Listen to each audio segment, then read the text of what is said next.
2024 season launch party!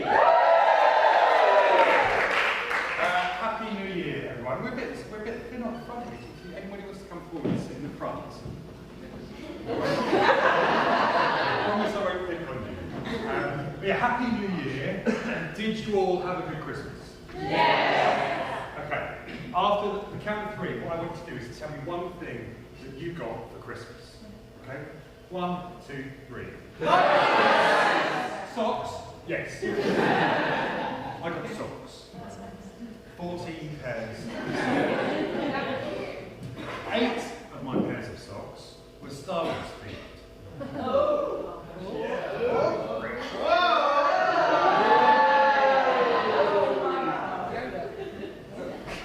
It's Yoda, you're right. Is Damien Cooper here? You see, this next bit was a gag that I prepared so that I could plug TVDMA, which is my podcast. That I do with my co-host, Damien Cooper, and some other lovely people.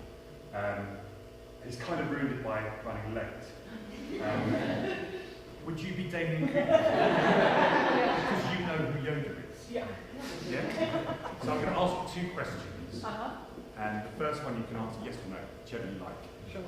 And the second one, you have to say and/or. And/or. Yeah? So yeah, Star Wars songs. And one of my fellow TVDMA podcast hosts, Mr. Damien Cooper, he's also a big Star Wars fan. Isn't that right, Damien? No! That's exactly what he would say. That's the way that he would say it. So Damien, what show is Yoda from? And/or. And/or what? Yeah. And that's the sort of comedy. That's the sort of comedy that you get on the TVDNA podcast. So that's at TVDNA Pod on all social media. Anyway, what are we here for? We're here for the Spaces 2024 season launch, and to help me explain what's going to happen tonight, I'm going to welcome 2 very special people onto the stage. Please welcome Matthew Jameson and Bethany Sharp.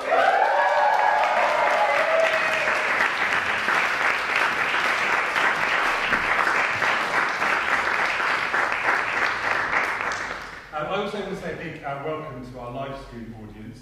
We are streaming this live to the interwebs. But yeah, what have we got? Welcome, how are you? Yes. All we've got here is just a word banter, so I've got another space theme joke for you, Adam, would you like? Yeah, good. What's ET short for? Extraterrestrial. No, because he's got little legs. That's the banter section. So, what have we got in store this evening? Tonight, Matthew, we are going to see performances, trailers and presentations from shows coming to the space over the coming months. We've got some exciting, excellent, educational, edutaining shows from some incredibly talented theatre makers.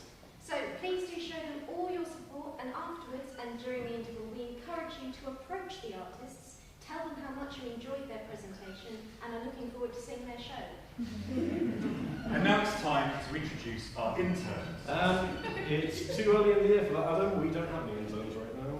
So we don't have any interns. You mean, Not at all. It's just us. got to introduce all of this, do the tech and the live stream through the 3 of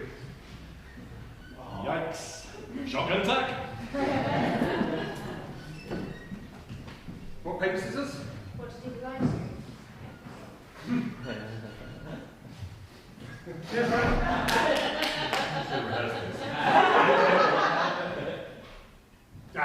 You do the live stream.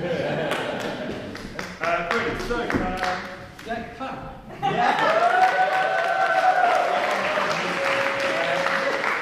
So we're kicking off proceedings tonight with the first show on this year, starting on Tuesday the 9th of January and running to Saturday the 13th. So please welcome to the stage the Pesky Players with an extract from The Fruity Prince.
don't see that don't fit.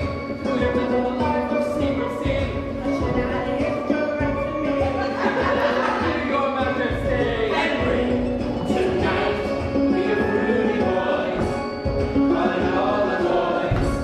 When the shut's starting down, gonna take the crown tonight.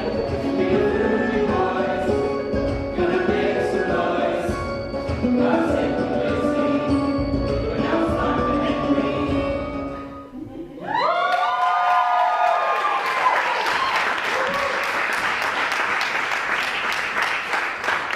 All right, anyway, I didn't do broth cheese, but fine, as you like it. Mother, where are you going? Shakespeare? Where should I lead you to go? Where do I go? Club Codpiece under London Bridge. Be there at midnight, say you with Big Willie. I'm one of the regulars. Ciao, darling. Ciao.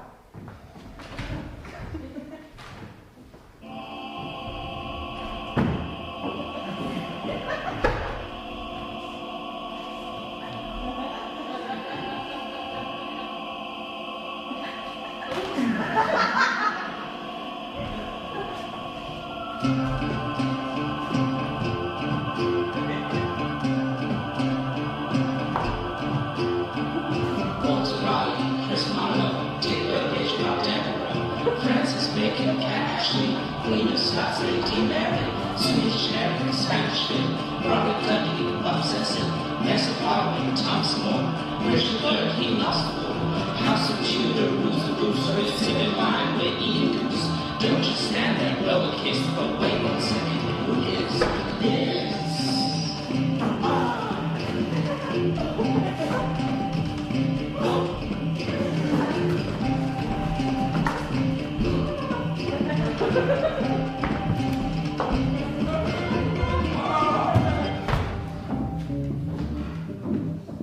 Hi. Hey, sorry to ask, but I think I might have accidentally turned up to some kind of orgy. Ooh, fucking hell! Yeah, I've definitely had an orgy, right? I'd say so. I thought this was going to be drinks and nibbles, but I think I'm the nibbles.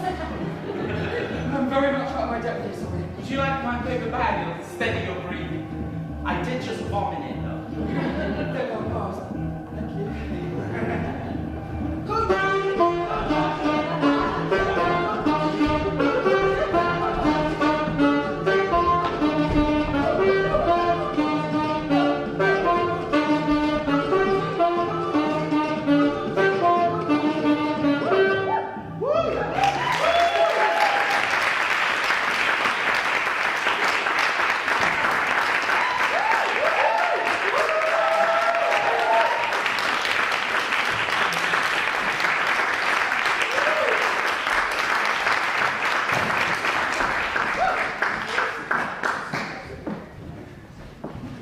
There we go, pesky players, only 4 more sleeps.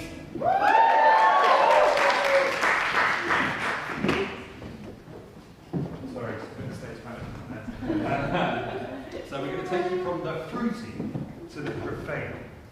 Sacred and Profane, written by Samantha Gray, is a wisecracking situational comedy examining love, sex and money. They're coming to the space from the 23rd to the 27th of April, and here is a little trailer that they prepared for us.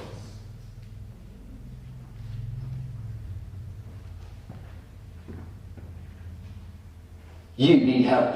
You are single, and you have been for some time, maybe forever. The data harvested by the various websites you visited have told me this. You're alone on Friday nights. You subscribe to 4 different dating apps, 2 of which you deleted, then re-downloaded, then deleted again, and then re-downloaded in the last month. And you wonder if there's a partner out there who's a female version of your friend, Chris, or a young version of your mum.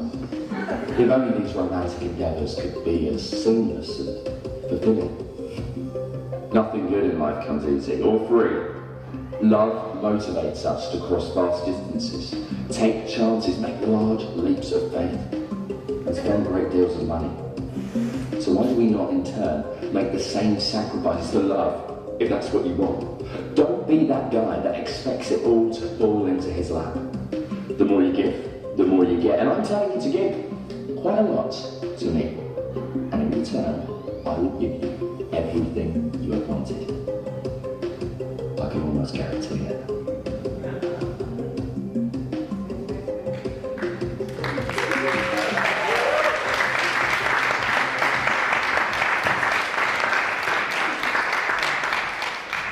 Quite a few people still on their holidays who couldn't be with us tonight, and that company might take one of those. And also, the next show have given me permission to talk about their show. It's called Permission. That's the sort of segue you can expect on a TVDNA podcast. It's written by Honey and Chawla, and walking on a tightrope between the living room in Pakistan, Barbie Land, and the Home Office, Hannah has become adept in negotiating for approval. It's performed by Anissa Butt. Permission is a one-woman show which explores how family duty and sexual politics change after migrating to the West. Hannah arrives as a liberated woman who is still entrenched in community values.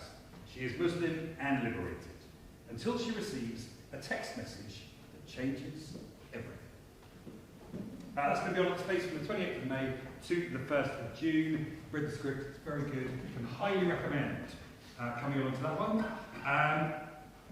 And next up, I'm going to tell you about Purple Moon's Project Platform Mini Festival. Purple Moon are a company that we've worked with a lot in the past who showcase diverse voices.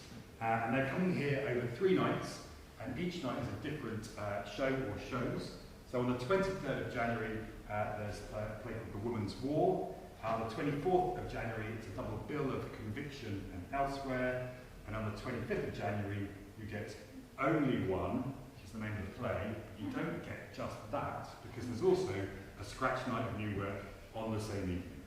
But to tell us a little bit more about Elsewhere, please welcome to the stage Robin Corr from Out of the Blue Theatre.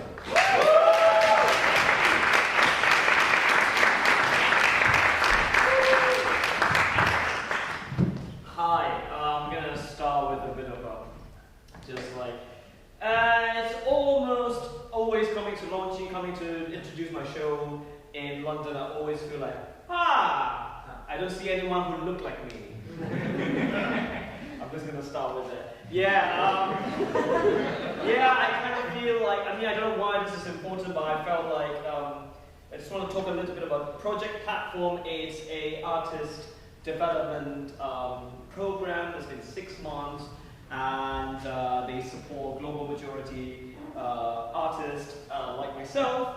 And I'm very pleased to be here and sharing this amazing stage with you all, because I always am a bit tipsy now. But I think it is important to say that, and it's also like the character in this piece that I'm directing. It's a one-woman show about this young lady who's a high achiever. She grew up in this city that's suddenly become very popular since 2020, Wuhan. Yeah, you know why. So she has mountain high expectation, like everyone sees China as a great country, full of development, but it's also competing with 1.4 billion human beings. And so she has always been a high achiever, but suddenly she couldn't finish an application for her PhD. And that's sort of her journey that we're going to see through how she's going to be an adult, trying to make sense of not just fulfilling other people's expectation, but to find her own self, to find her own independence in this high-stress country called China. And it's a show that's written by the actor who's performing in it as well, who wrote it and going to perform in it. About her journey of going through depression back in 2019. And so it's been developed for a couple of years, and I'm very honored to direct it. We're going to show you a simple clip of one of the a trailer that we edited from the work in progress. And I hope to see you in 24th of January when our piece is going to be on.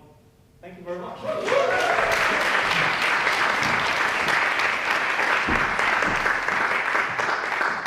What is free will? Where does our sense of identity locate in our brain? No!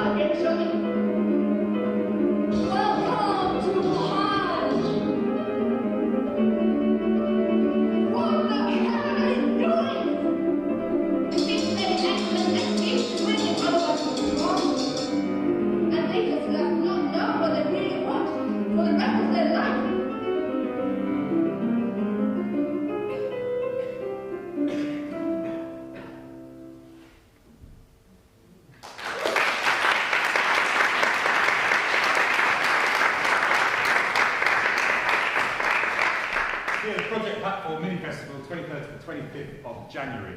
I'm just going to take a little moment before introducing the next act to tell you about a few of the other ways that people can get involved in stuff at the Space. The Spaceworks Participatory Theatre Programme has been running now for more years than I can remember. It's a really lovely group of people who meet and either do workshops. A few of our members are heckling me at the moment. Oh, no, we're not. They meet every Monday evening at 7 o'clock, and they do workshops, and then they work towards doing shows as well. And so this is a great new time to join and start something new and do something different. So every Monday evening at 7 p.m. is when the Spaceworks Participatory Theatre Group meets. We also have been doing a monthly board games night up in the Space Bar. We've got a fine selection of board games up there. We get guest games in again. I know some of our regular board games night members here tonight, which is great to see. But yeah, if you're ever free, it's the next one's on the 31st of January. They're usually the last Wednesday of each month. But Bethany, as I point out, sometimes I do decide to change the date. So do keep an eye on the website for those. But usually the last Wednesday of every month. And finally, we've recently started a series of specialist theatre making workshops under the umbrella Creating a Space. So we put together with the help of one of our interns last year.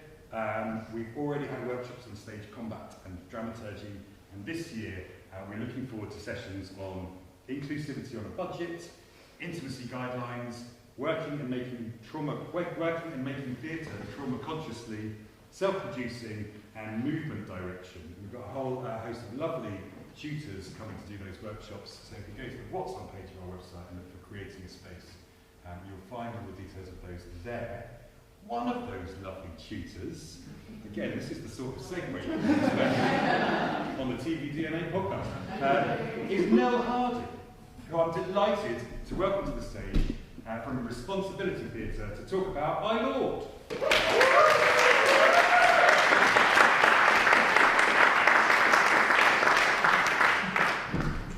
Hello everyone. Adam's one made me sound really boring by calling me a tutor instead of something sexy like an actor or a writer. Cool. Could we have my trailer up first and then I'll talk about it a bit? Thanks very much.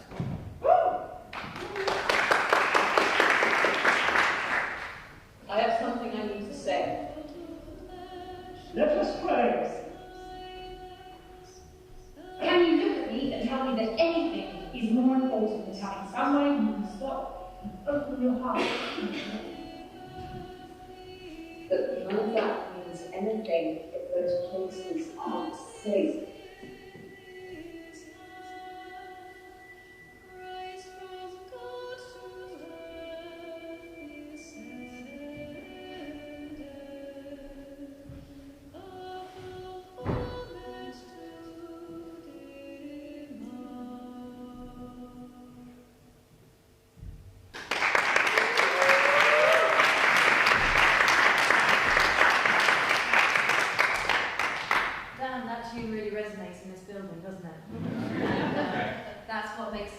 Absolutely perfect for our show. I Lord is an exploration of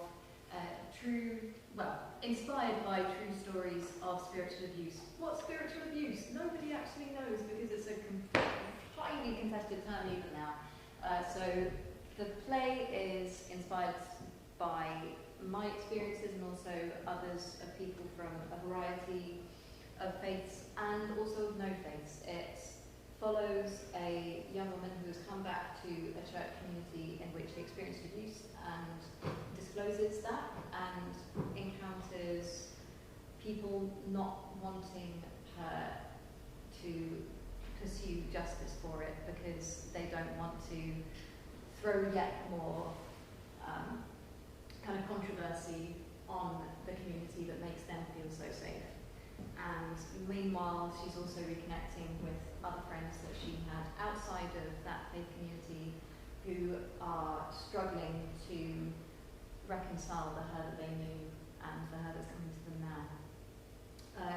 So Responsibility Theatre is my company. It's a boldly trauma-conscious and survivor-led company that works to represent and support people whose lives have been derailed by trauma. So survivor survivor creativity is involved in every stage of our productions. Our set and our sound design was developed through workshops with a group of survivors of several and no faiths, exploring what safe spiritual spaces look and sound like to them now. So this beautiful theatre that was a church will again be turned into a kind of spiritual space, and you will be invited in with a service sheet, and there will be hymns and all of that. And then whilst the audience's attention is drifting off from what the priest says, because no one ever actually listens to priest says this, the scenes will start unfolding and you'll start seeing stories. So the audience's experience will be like the experience of a trauma survivor coming into a service and kind of having memories evoked. We've also got survivors in our casts. Some of them are professionals and some of them community members. So that's all about giving survivors the visibility that they've for so long been denied. Whenever I tell people about this show, I can see in people's eyes they're trying to figure out, okay, is this going to be like a huge critique of the church and all religion, or is this going to be some kind of weird, like, we're going to give a leaflet afterwards and say, come join us next Sunday? Yeah, neither of those. We're not about making enemies, we're about making friends.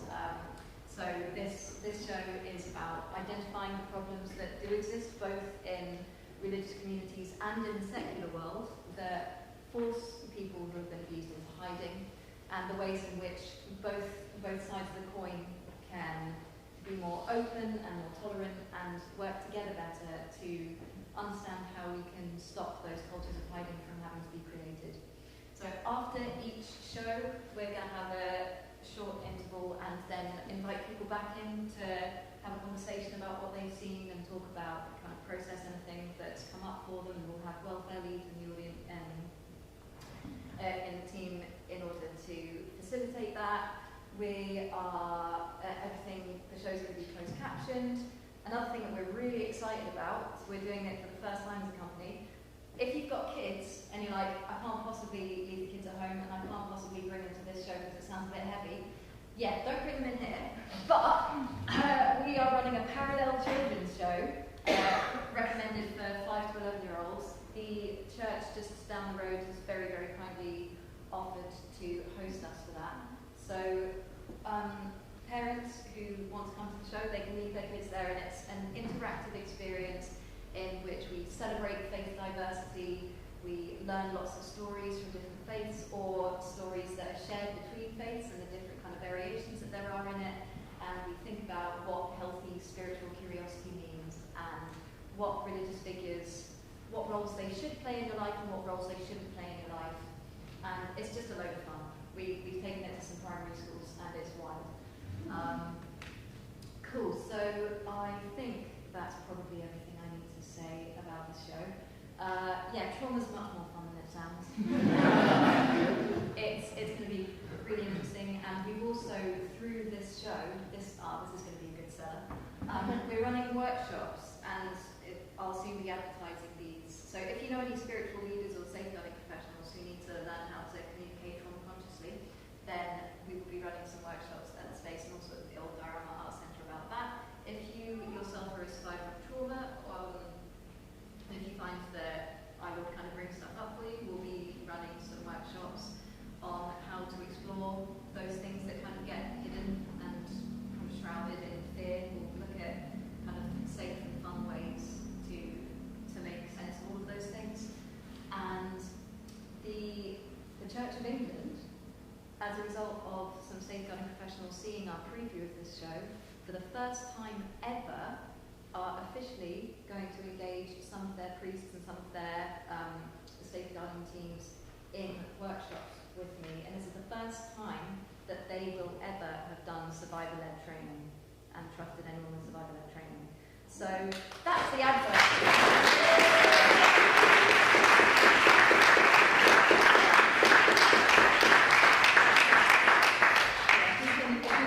Hundreds and hundreds of years old institution into one that listens to survivors, then it's probably worth seeing.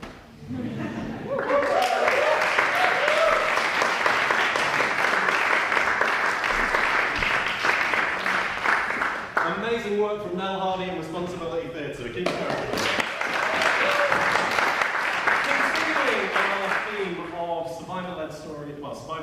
stories and dealing with trauma and incredible true stories. It gives me great pleasure to welcome to the stage from Chloe Wade Productions, Chloe Wade, and the team of Chloe Wade Productions, with Ashley Laxton.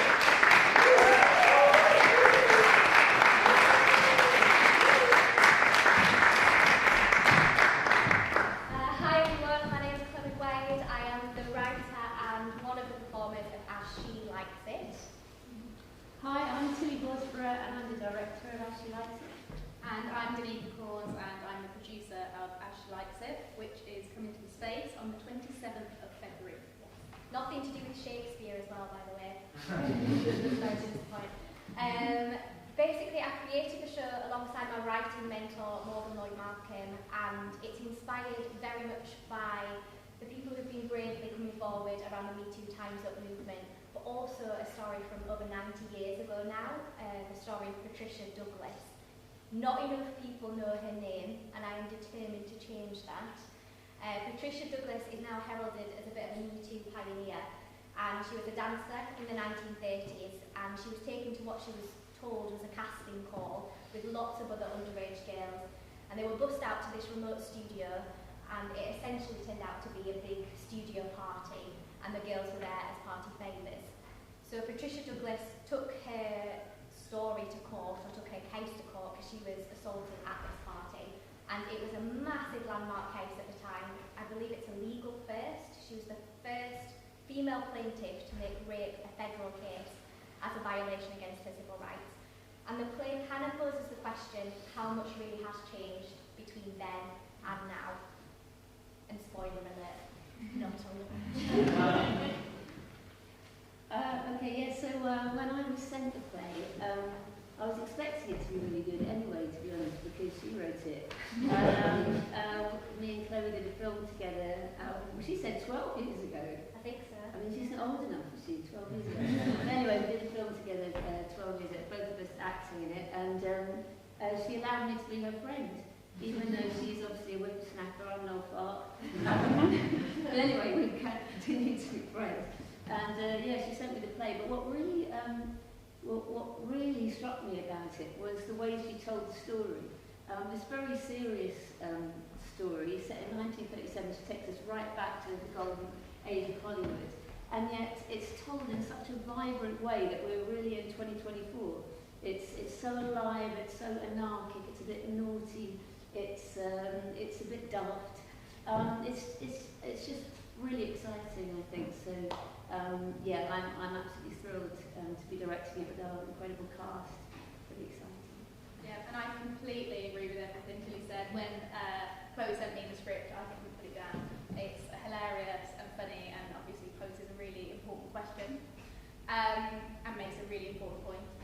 We're also super excited that we're making all of our shows accessible. So we've creatively built into the show audio description and creative captions, which we're really thrilled about. And we'll be working with charity partners Solace Women's Aid and LGBTQ charity Out in the Bay. If that hasn't convinced you to come and watch our show, take a look at a trailer of our cast and Morgan Lloyd Malcolm as well, and Mentor, and hopefully that will convince you to get your tickets. Enjoy.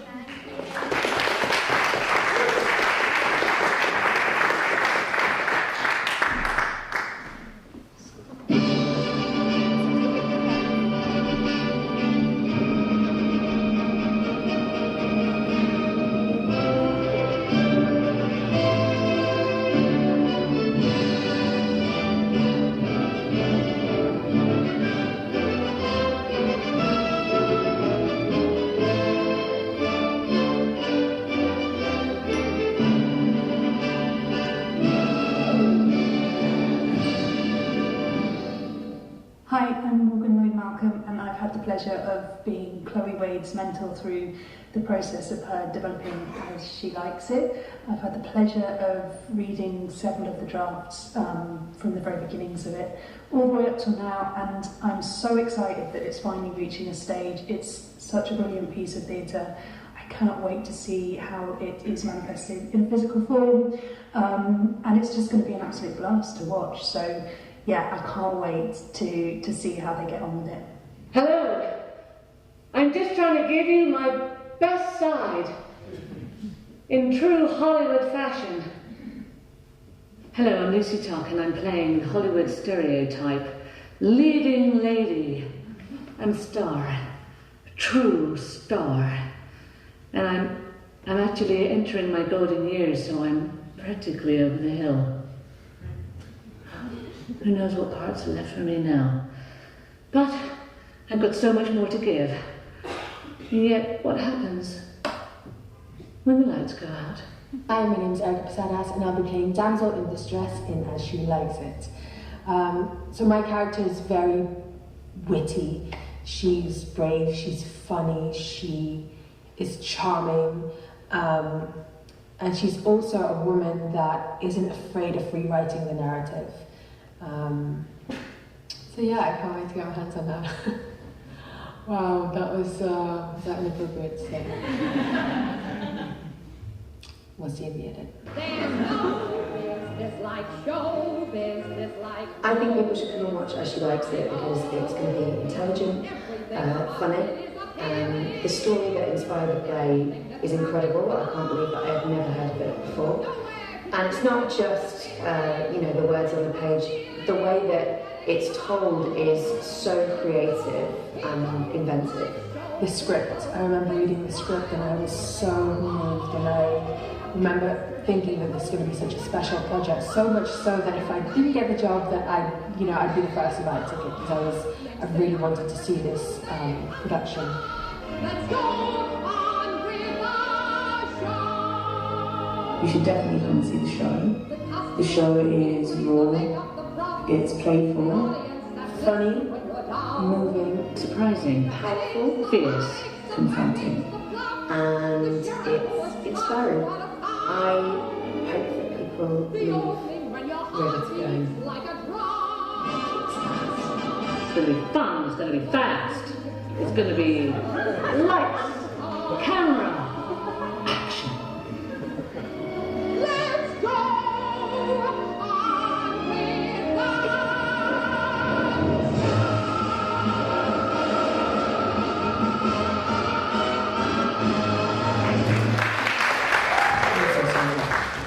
But I think this is the best take that I'm going to get today.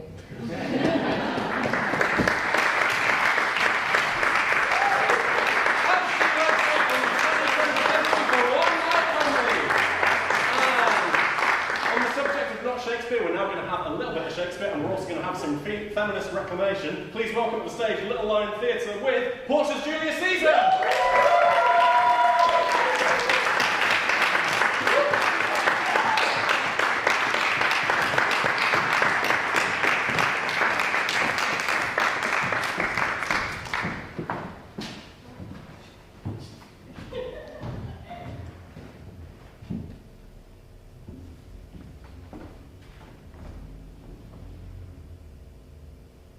Must be by his death, and for my part, I know no personal cause to spurn him, but for the general, he will be crowned. How that might change his nature, there's the question. It is the bright day that brings forth the adder and craves weary walking. Crown him. That. And then I grant we put a sting in him that at his will we may do danger with. The abuse of greatness is when it disjoins remorse from power and speaks truth of Caesar. I've never known his affection swayed more than his reason. Therefore, think him as a serpent's egg, which hatch will, as his kind, grow mischievous, and kill him in the shell. Brutus, my lord. Portia, what mean you? Wherefore rise you now? It's not for your health thus to commit your weak condition to the wrongful morning. Nor for yours neither. You have ungently, Brutus, stole from my bed. And yesternight at supper you suddenly arose and walked about musing and sighing with your arms across. And when I asked you what the matter was, you stared upon me with ungentle looks. It will not let you eat, nor talk, nor sleep, and could it work so much upon your shape as it hath much prevailed on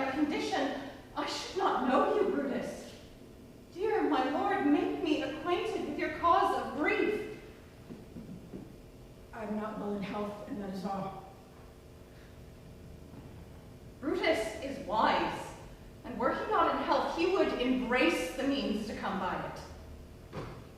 Why, so I do. Good Portia, go to bed.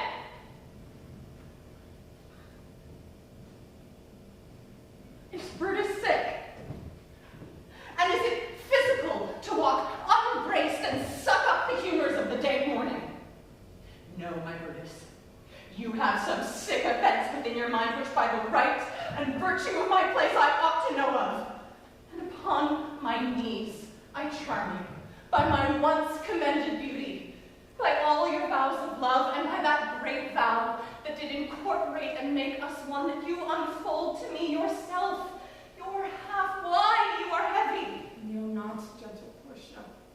I should not need if you were gentle Brutus. Within the bond of marriage, tell me, Brutus, is it accepted that I should know no secrets that appertain to you? Am I yourself but, as it were, in sort or limitation, to keep with you at meals, comfort your bed, talk to you sometimes? Dwell I but in the suburbs of your good pleasure? If it be no more, Portia is Brutus' harlot, not his wife. You are my true and honorable wife, as dear to me as the ruddy troughs that visit my sad heart. If this were true, then I should know this secret. I grant I am a woman, but withal a woman Lord Brutus took to wife. I grant I am a woman, but withal a woman well reputed, Cato's daughter. Think you I am no stronger than my sex, being so fathered and so husbanded? Tell me your counsels. I'll not disclose them. I have made strong proof of my constancy. I labored to deliver our sweet boy for 3 full days. Can I bear that with patience and not my husband's secrets? Ye gods, render me worthy of this noble one. Hark, hark, he cries. Portia, go in a while, and by thy bosom shall partake the secrets of my heart. All my engagements I will construe to thee, all the charactery of my sad brows. I shall return ere long.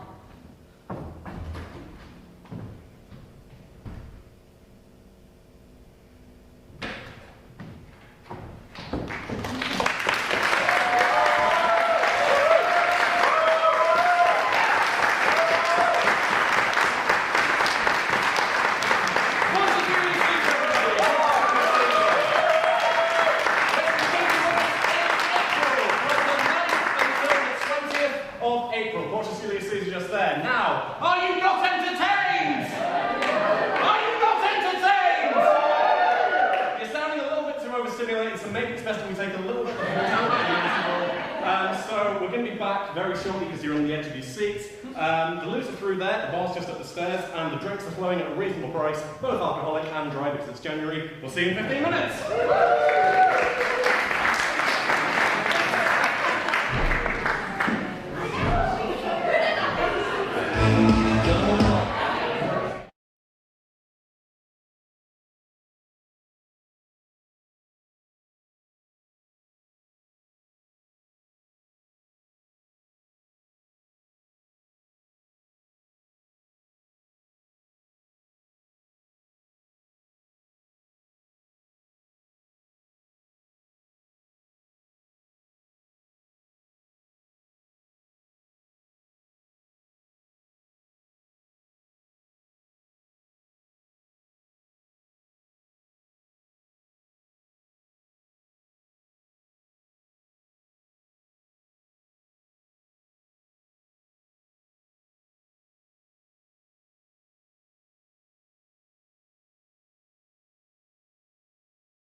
acoustic's a great one. So,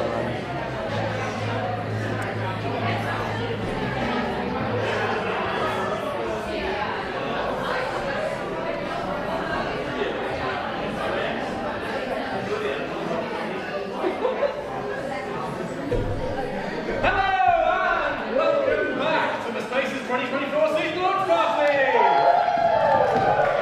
Are you feeling refreshed? Yeah! Are you feeling ready for 2024? Yeah! Are you ready for more? Yeah! Are you ready for 5 pigeons pecking a bin bag? Yeah! In that case, please welcome to the stage the company of Squirrel from the 5th to the 9th of March by 5 pigeons pecking a bin bag!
May I paint you?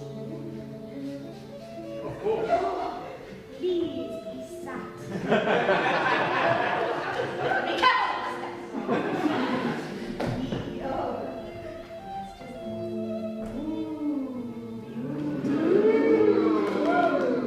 Don't move.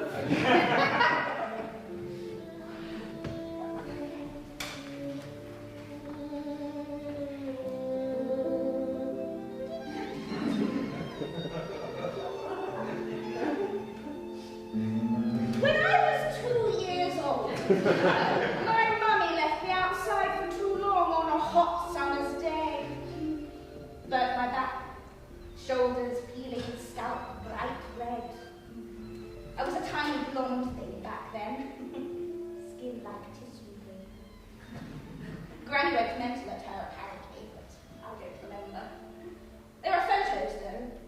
Daddy took them, like he was collecting evidence. I look like one of those strawberry milk bottle sweets.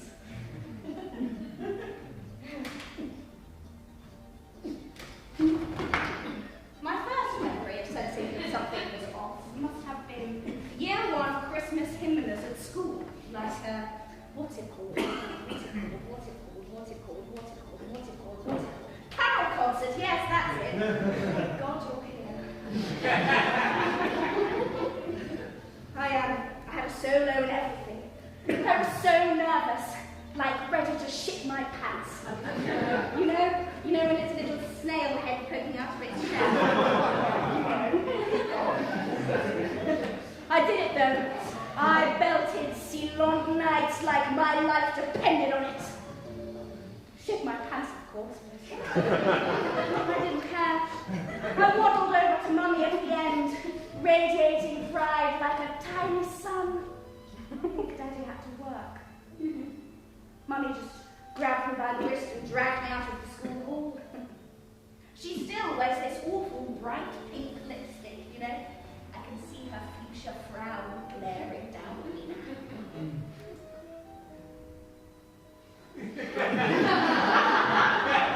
Coat on, keys in hand, car engine still running. Yeah. She made me lie flat on my stomach in her new car so that I didn't mess up the back seats. She must have been furiously texting Daddy about it on the way home because the journey was far from smooth. I kept biting my tongue as the car jolted, my face smushed up against the seat. It had that sickly, leathery new car smell and was cold against my cheeks. My face cheeks.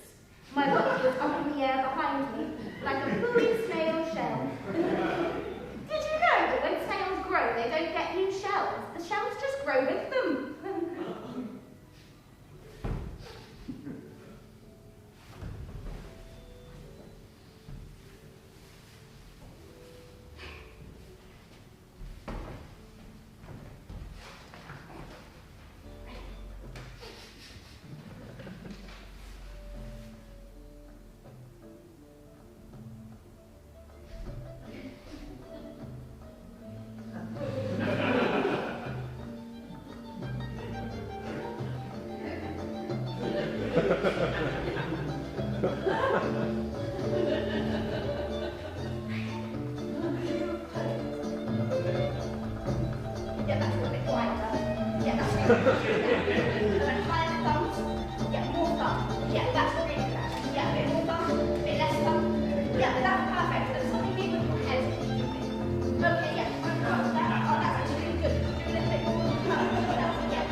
It seems good.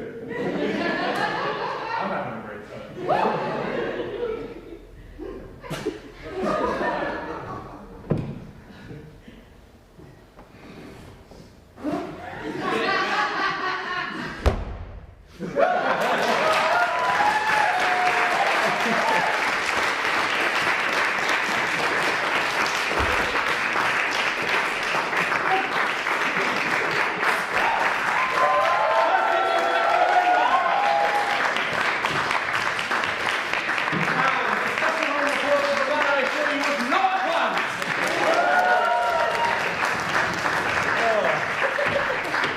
Keep it going because the time has now come for a rendezvous. That's right, we're going to introduce When the Time Comes by Teatro Rendezvous.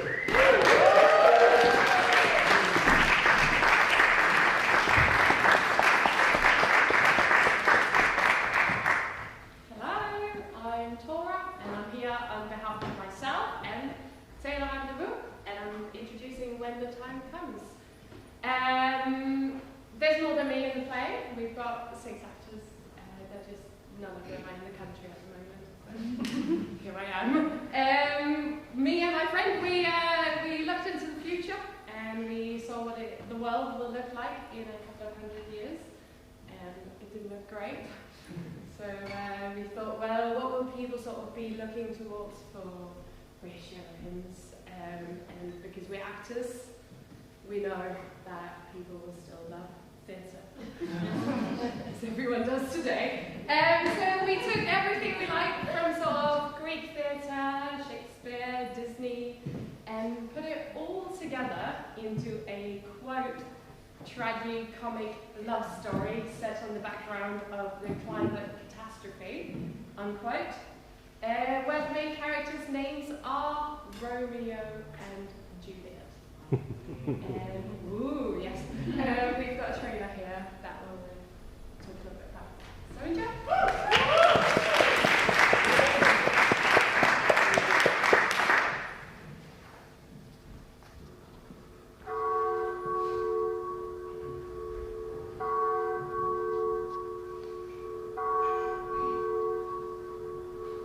Once again, great to have It all started in 2020, the first pandemic. They thought they found the cure, but more pandemics were on the way. They said it was our own fault. We poisoned the lakes and the earth and the air. It became harder to breathe. The uncertainty led to civil unrest. Civil unrest led to war. War led to nuclear war. No one was safe. Bombs fell all over the world. Then it stopped. People tried to go back to the way it was before. People just did what people have always been doing. They destroyed the earth. It was too late to make a real change. Then the consequences came. The animals started to change. They mutated, then died, one species after another. Then the humans changed. Pregnancies became unusual. Most of them ended in bloody miscarriages. Children died. Mothers died. Natural disasters became more and more common. First came the cold. People froze to death. Then the heat. Everything burned. The fires were extinguished by the floods. Tornadoes brought dead fish out of the sea and they rained down over desolate cities. But the earthquakes were the worst. Nowhere was safe. Then, the Great Migration. Denmark was said to be the safest place. America tried to buy it, but it was unsuccessful. The world leaders, politicians, people with money, Nobel Prize winners and celebrities gathered in a council. They were the leaders of the old world, and would be the leaders of the next generation. They built a protective barrier around Sjælland in Denmark. They called the city inside the Olympic. Inside the Olympic, there was only room and resources enough for a certain amount of people. Otherwise, the new ecosystem would crack, just like the old world did. The leaders deemed themselves worthy of living inside the Olympic. They were the chosen ones. They became the new gods of this crumbling world. The rest of humanity was left out of the Olympic to survive with the rats. And so the humans of the new world lived for many, many years.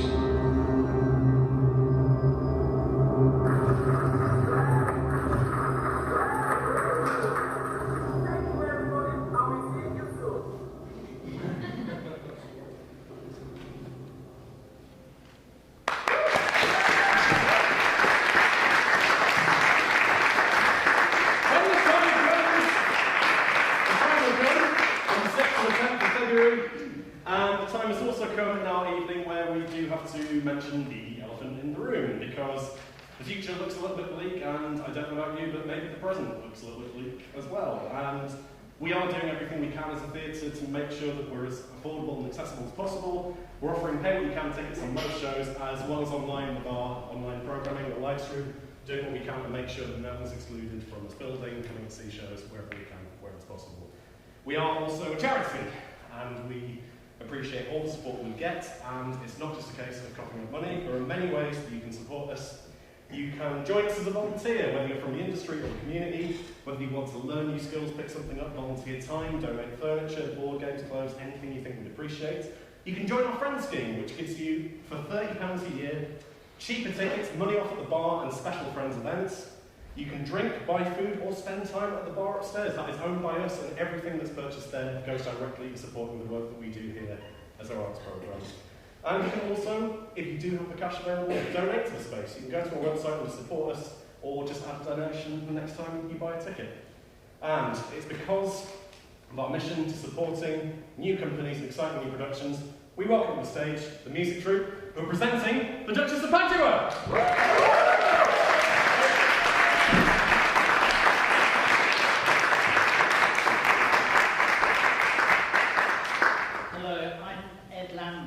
I'm a musician and composer with a background in opera.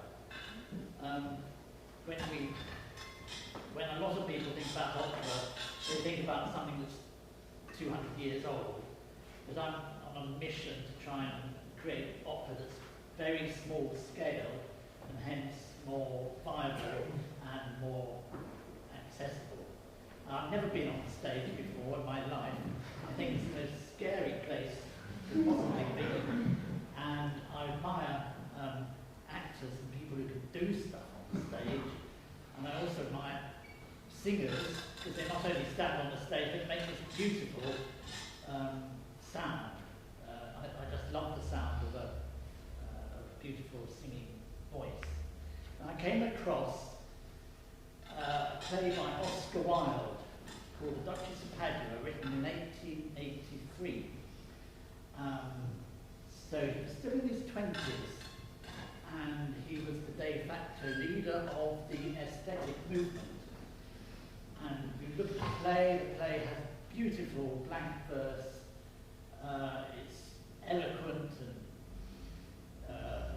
it's so expressive, but it's perhaps, I don't know, it never, it was written for an actress who subsequently turned it down. It was performed in 1891 in New York, and then it went under the radar completely until 2010, when it was performed by the Penthouse's Theatre in Camden. not wholly successfully, I think. So, poor Oscar Wilde, he was very fond of this play. He regarded it very highly. But I suppose it's what you call mannered. And I think it would be a bit embarrassing, perhaps, to hear it on the stage. I don't know how it would work. But I thought, well, will this work as an opera? And I cut it down. There's a lot of small parts, small roles. I cut them out and was reduced to a much more personal drama for 4 main characters. And then I even make my 4 main characters sing some of Wilde's stage directions and descriptions, so they form a kind of Greek chorus describing the scene or commenting on the action. So actually it's very challenging for the 4 singers. They're on stage all the time, and they're accompanied by a piano duet. Under here, apparently, I haven't yet seen it. So, can I give you a flavour of the text? So, I'm not an actor, so I'm just going to read it.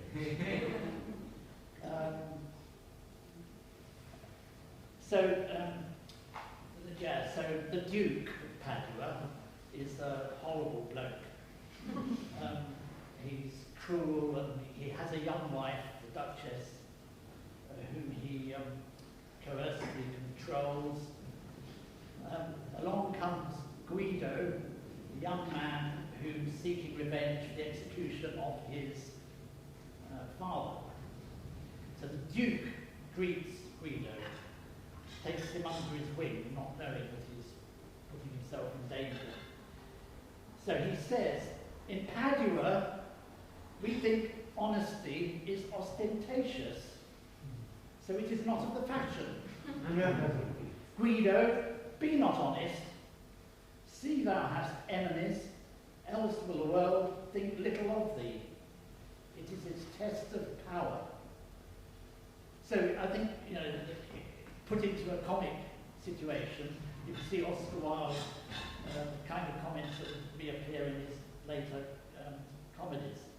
Another theme of the play, which is really interesting, and I haven't really sort of seen people writing about it, but Wilde's mother was a poet and an advocate for women's equality, and Wilde himself became the editor of The Woman's World for a time. So I think there's a strong feminist tone in the play. So how about this? This is the Duchess speaking. Men, when they woo us, call us pretty children. We are their chattels and their common slaves, less dear than the hound that licks their hand, less fonder than the hawk upon their wrist. Woo, did I say? Bought, rather, sold and bartered, our bodies as merchandise. How's that for a bit of late Victorian?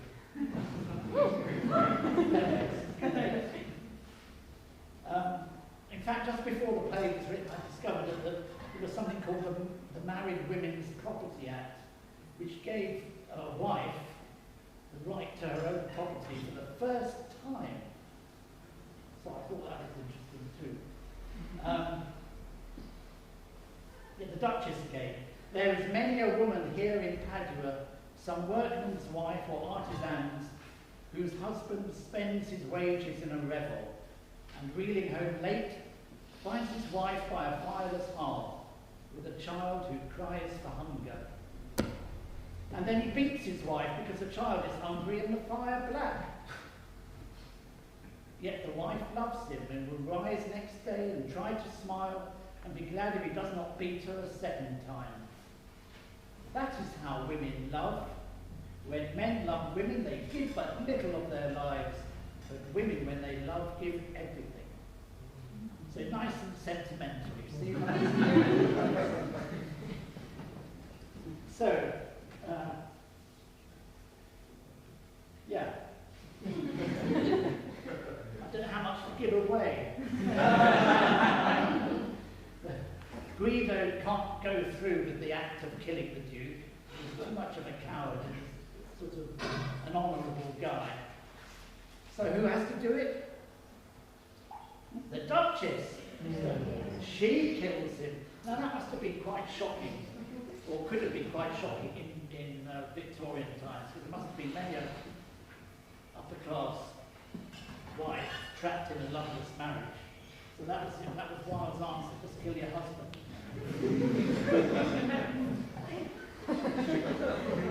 I think that'll do for now.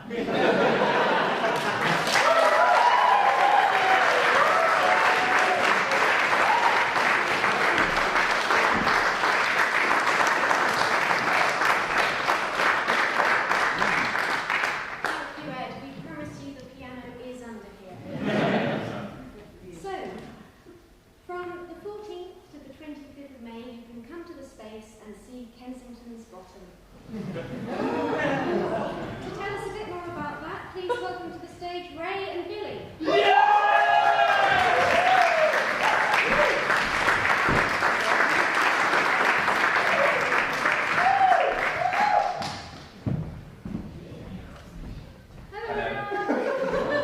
Thank you for coming today. I'm Ray. I am the playwright, and I also am an actor in the play. I play someone called Betsy Squires. And my name is Billy Woodhouse. I'm an actor in the play, and I play a character called John Frank. So we're here to tell you a bit about Kensington's Bottom. It's a period drama that I wrote, which basically means an LGBT period drama. And it's on in May from the 14th to the 25th. Now, before we show you a quick trailer, we're going to tell you a little bit about it and the birth of Kensington's Bottom. So where did it start? So I graduated at the worst time possible in 2020,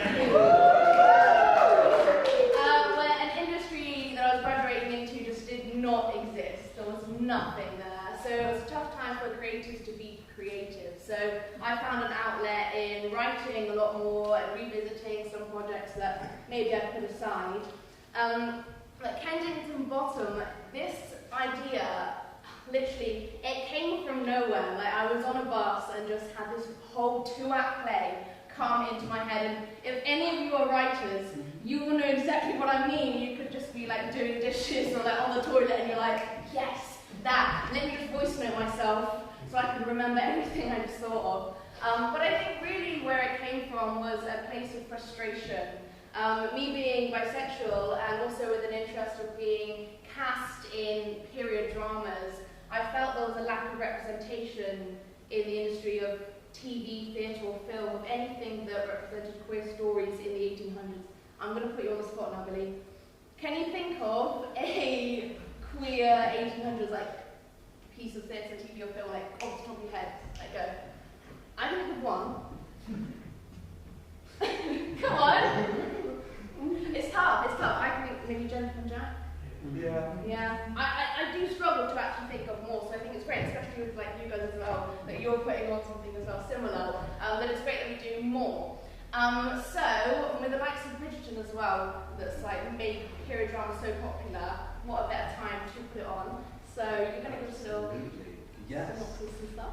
So Kensington's Bottom has had technically a very short life, but equally a very long life, the 1800s.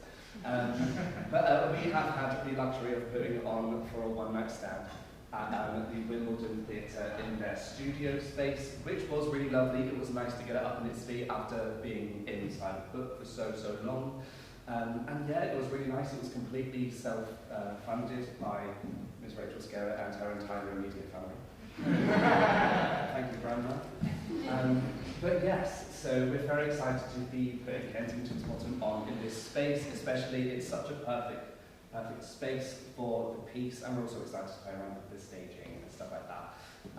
So I'm going to read you the synopsis of the play. That's what this piece of paper is in, before showing you the trailer. So, Kensington's Bottom is a period drama, in brackets, LGBTQ+ period drama, following the story of two protagonists and the lengths they go to ensure that they can be with their forbidden lovers. Betsy Squires and Maurice Bennett, who isn't here because he's in Peter Pan, are close family friends, nothing more, nothing less, despite their families thinking or hoping otherwise. When Betsy confides in Morris, confessing her love for her parlour-maid Maurice, she is startled to find that Morris has similar feelings for a male colleague, John Frank. That's me.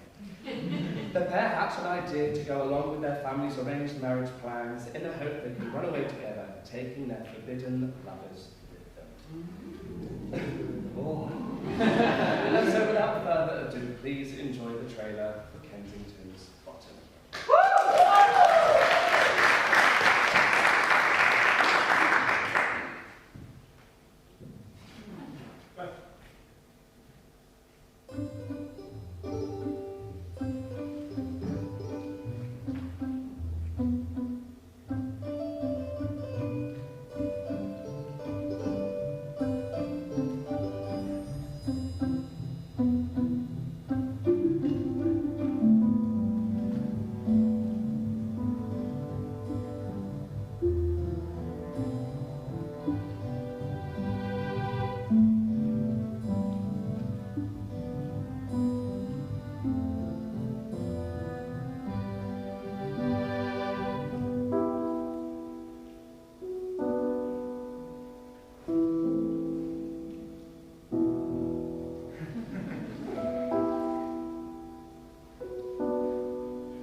Thank you.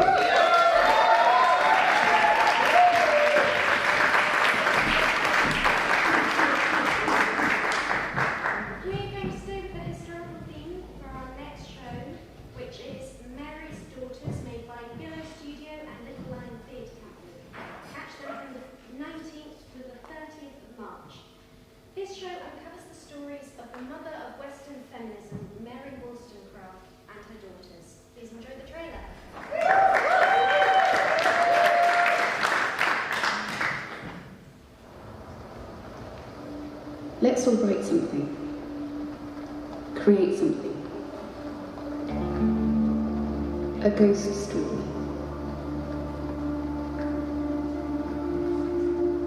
I begin to love this little creature and anticipate the birth as a fresh twist to a knot which I do not wish to untie. I feel more than a mother's fondness and anxiety. I dread to unfold her mind, lest it should render her unfit for the world she is to inhabit.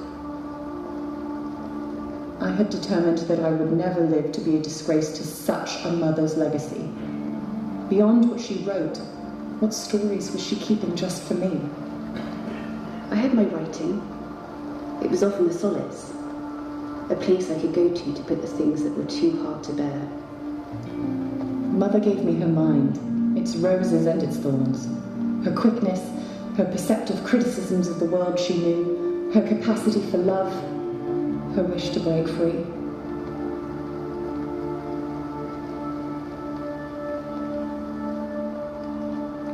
May you never know by experience what you have made me endure. I am ready to demand, in a murmuring tone of heaven, why am I thus abandoned? And then, all of a sudden, there he was, creating his monster.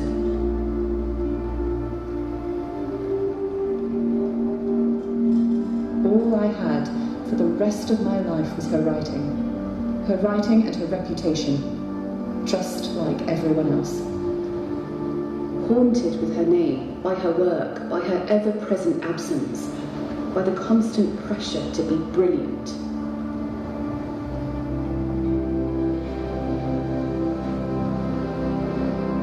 To have someone that you admire and that you respect say to you for the first time, "You matter, I value you," and you just took it.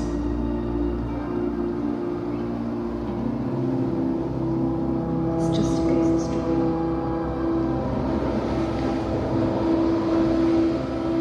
Without education, without empathy, without patience, without listening, without understanding, without tenderness, without nurturing, we will all fall.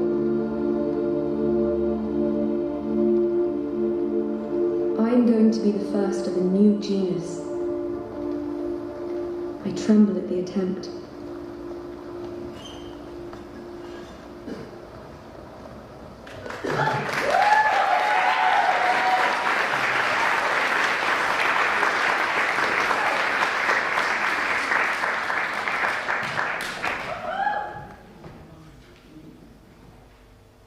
So, from the 13th to the 16th of March, we're going to be joined by Early Doors Productions with their original musical, If They're Human.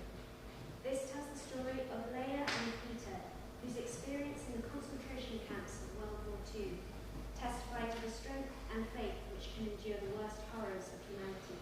Join us in March for that. Now, every year at the Space, we open our metaphorical windows to writers who want to send us the scripts they've been working on. So, here to tell us a bit more about our Script Space programme, please welcome to the stage Mike Carter, our literary manager.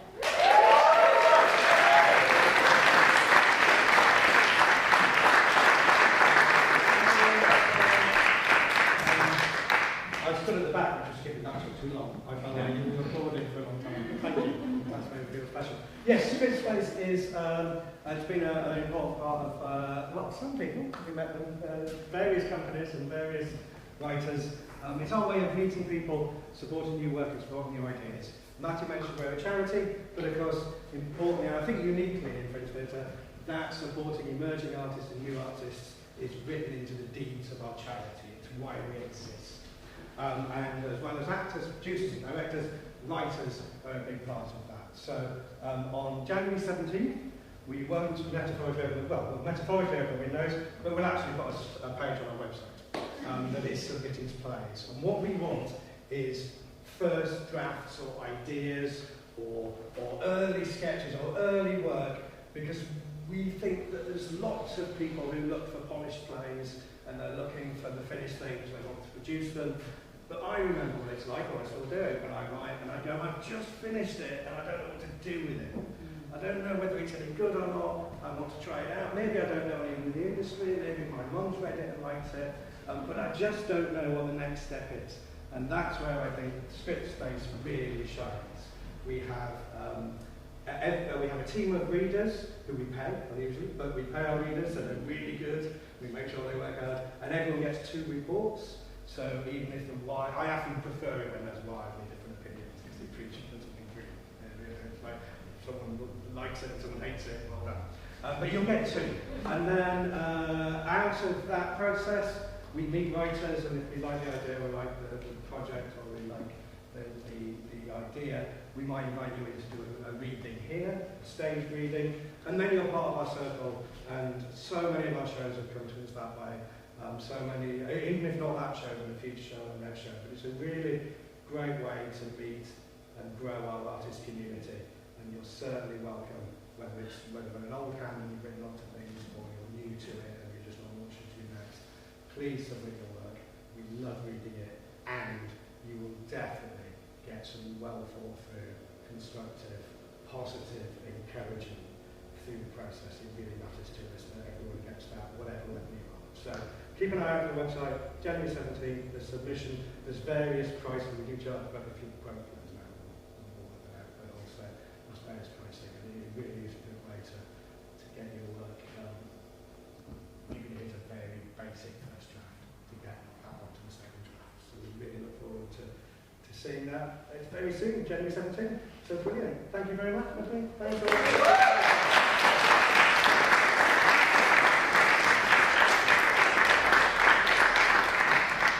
So news that will be coming up on our website. Just to mention, it's only 2 weeks long, so the 17th to the 31st of January. So just those 2 weeks to send your scripts in, and then we spend usually a few months reading through them all.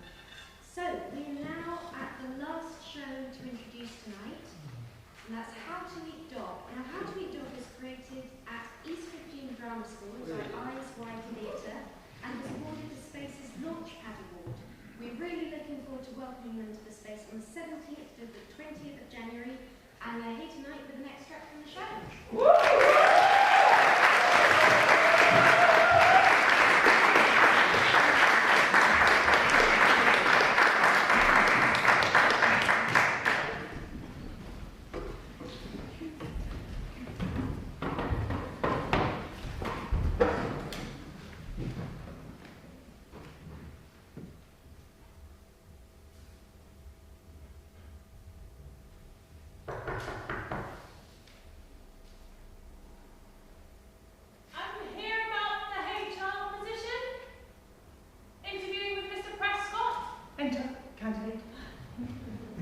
Good morning. I'm so sorry. Your time 10:30?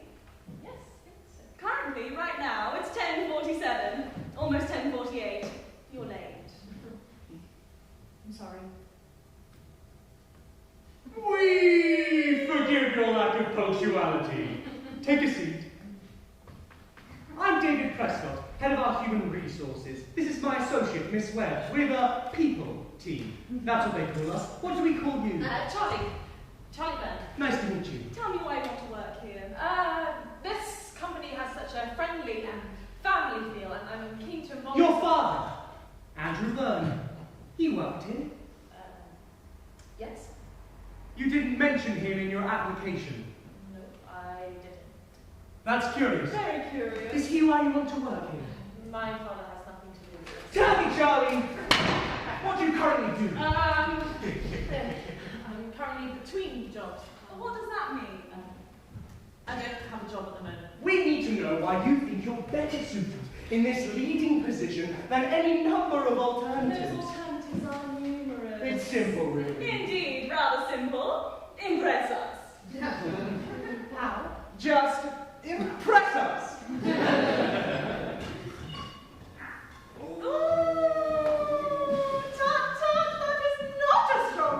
Not a strong start, What no. are they waiting for? A question, I suppose. No initiative, I'll note it. Not a quick thinker. I wouldn't have said that's true. I can be quick thinking. I take initiative all the time. Proactively. I can be proactive. Just the other day there was this issue at home. Not an issue, but an incident with my stove. But I fixed it right away. That's not... I may be young, but I'm eager to learn and driven. You've read my CV. We enjoyed the stories you wrote. You're no mediocre writer. We wrote away. You don't like liars. Why don't you tell us a bit about yourself? Something true. What would you like to know? Where do you see yourself in 5 years' time? Hopefully... Alive or dead? What is your biggest strength? The facade, the pretense. What's your biggest weakness? Don't admit it. You'd lie if we let you. You like to lie. That's what he said. Your father talks about your attachment issues. Do you idolize him too much? Charlie, I don't think you're boring. I'm not boring. It's just we see so many people. So many people apply. So we need to know. We need to know that you are not going to bore us. We need to know that you are worth our diamond. How do I do that? Tell us, how would you solve overpopulation? Oh, you speak French. I suppose. Who's your favourite shade of white? Sorry, I don't understand. When's the last time you cried? Where? Have you met my wife? What's in my pocket? Tell me about the best sex you've had. Where? We need to know these things. I don't think that was all strictly relevant. But we need to make sure. Are you interesting? I don't know. Are you boring or are you interesting? Simple! Yes or no? What do you mean? Prove it! Prove that you are not boring and that you are interesting. Then you might get the job. Do you want to hit me? Do you want to hit me? I think human beings need to be paid to be interesting. Suffer to be important. We need to know you've had enough life experience. Why don't you hit me? You can always try, Charles. You can always talk to us. I'm not going to hit you. I won't do it. How would you want me to? Brighten up our day. Take us out of the monotony. Be interesting! Tell me, have you ever wanted someone else to hurt you, to feel something a little sucker punch pain? Have you ever hurt yourself, but not from falling? Or have you ever wanted to? I'm not going to continue this interview. I'm not going to answer this. Scared, aren't you? No, scared eyes. Don't you have anyone to run to? Anyone to keep you safe? I'm going. I'm leaving. You don't have anyone. I have someone, but I don't need anyone. You do, and they want you.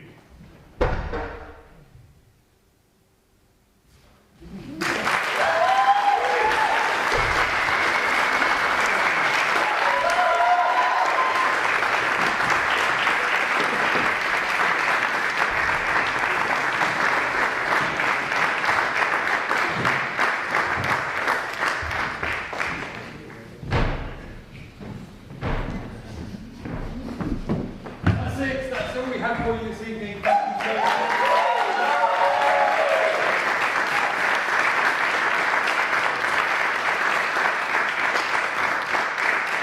Thank you very, very much for coming. It's lovely to start the year with such a lovely audience in the room.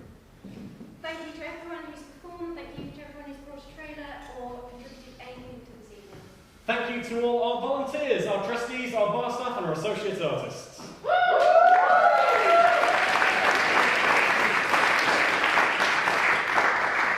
Please do come and see a show. I think you'll agree some fantastic stuff in this next season coming up. As Matty said earlier, we aim to be accessible. A lot of these shows have pay what you choose pricing structures. So if you are short of money, you can get a low income ticket. But if you want to support, you can pay a little bit extra and be a supporter of the show as well.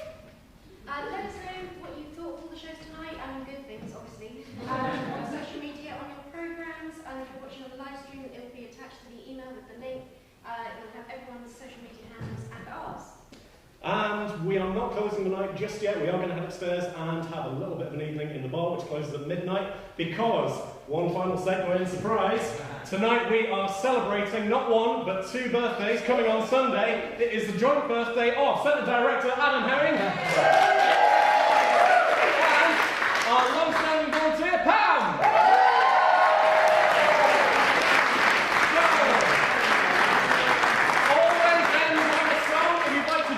We are going to sing happy birthday to Adam and Pam. 1, 2, 3. Happy birthday to you. Happy birthday to you. Happy birthday, dear Adam.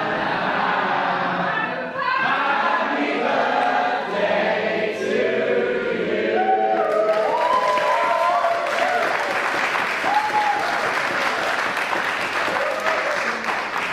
If you told me when I was a young man that at the age of 48 that I'd still be working in the theatre industry, I'd have replied, what went wrong? But all I really want for my birthday is for each and every one of you to listen to at least 3 episodes